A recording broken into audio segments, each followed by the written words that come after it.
Video में हमनी Patna Ranchi Vande Bharat express train के बारे में बात करम। सबसे पहले तो ये बता दी कि ई एक्सप्रेस ट्रेन के 8 कोच वाला रेक पटना जंक्शन पहुंच गेलक है। अखबार और चैनल में चल रहा खबर के हिसाब से जल्दिए ई ट्रेन के एगो ट्रायल रन भी करल जाए। प्रधानमंत्री जी ई ट्रेन के हरी झंडी दिखा के उद्घाटन करे कहिया पटना अयतन एकरा बारे में अभी केकरो कन्फर्म जानकारी न है। बाकी ई जरूर कहल जाए थे कि ई महीना यानी जून के अंत ले पटना रांची वंदे भारत एक्सप्रेस ट्रेन के उद्घाटन हो जाए। पटना और रांची के फेरा लगावे वाला ई मॉडर्न और फुल एसी ट्रेन में 6 गो कोच होए। एकरा में से 5 गो कोच चेयर कार वाला और 1 गो कोच एग्जीक्यूटिव क्लास वाला होए। ई ट्रेन में एक बेर में कुल 530 यात्री सफर कर सकलन है। ई ट्रेन के टॉप स्पीड 128 से 130 किलोमीटर के बीच रहे के दावा करल जाइत है। हालांकि ई बारे में जब मध्य प्रदेश के रहे वाला चंद्रशेखर गौर आरटीआई दायर करके सवाल पूछलन हल तब उनका जवाब में बतावल गेल हल कि ई ट्रेन के औसत स्पीड अभी करीब 83 किलोमीटर प्रति घंटा के है। पटना रांची वंदे भारत एक्सप्रेस के रूट के लेके अब फाइनल जानकारी मिल गेलक है।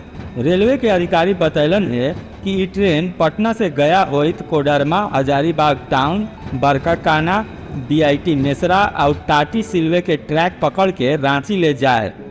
इस तरह से ई ट्रेन करीब 378 किलोमीटर के दूरी 6 से 7 घंटा में तय करत। अभी चूंकि ई ट्रेन चालू न होले इहे से एकर भाड़ा के लेके अभी रेलवे कोनो जानकारी न देलक है। बाकी हमनी ई ट्रेन के भाड़ा लागी एगो अनुमान लगैली है।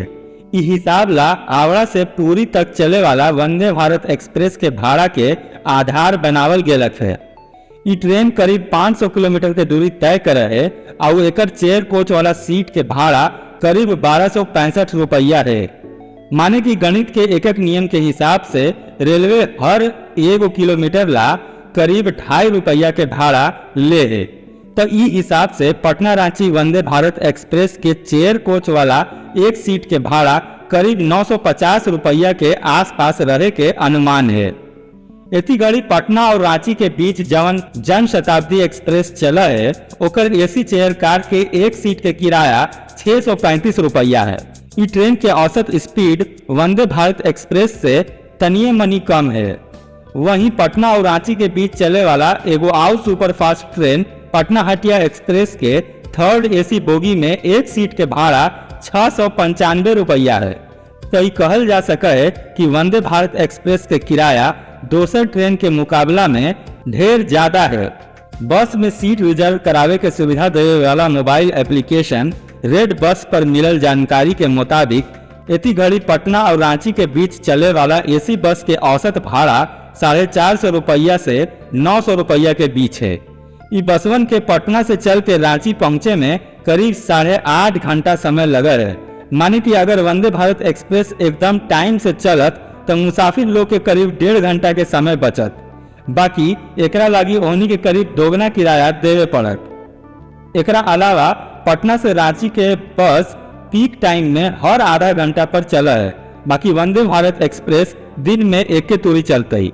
वहीं अगर ये ट्रेन के भाड़ा के तुलना हवाई जहाज के भाड़ा से करल जाए तो इतनी घड़ी पटना और रांची के बीच चले वाला फ्लाइट के एगो सामान्य सीट के भाड़ा करीब 2700 रुपया है। फ्लाइट के पटना से रांची पहुंचे में करीब 1 घंटा के समय लगा है।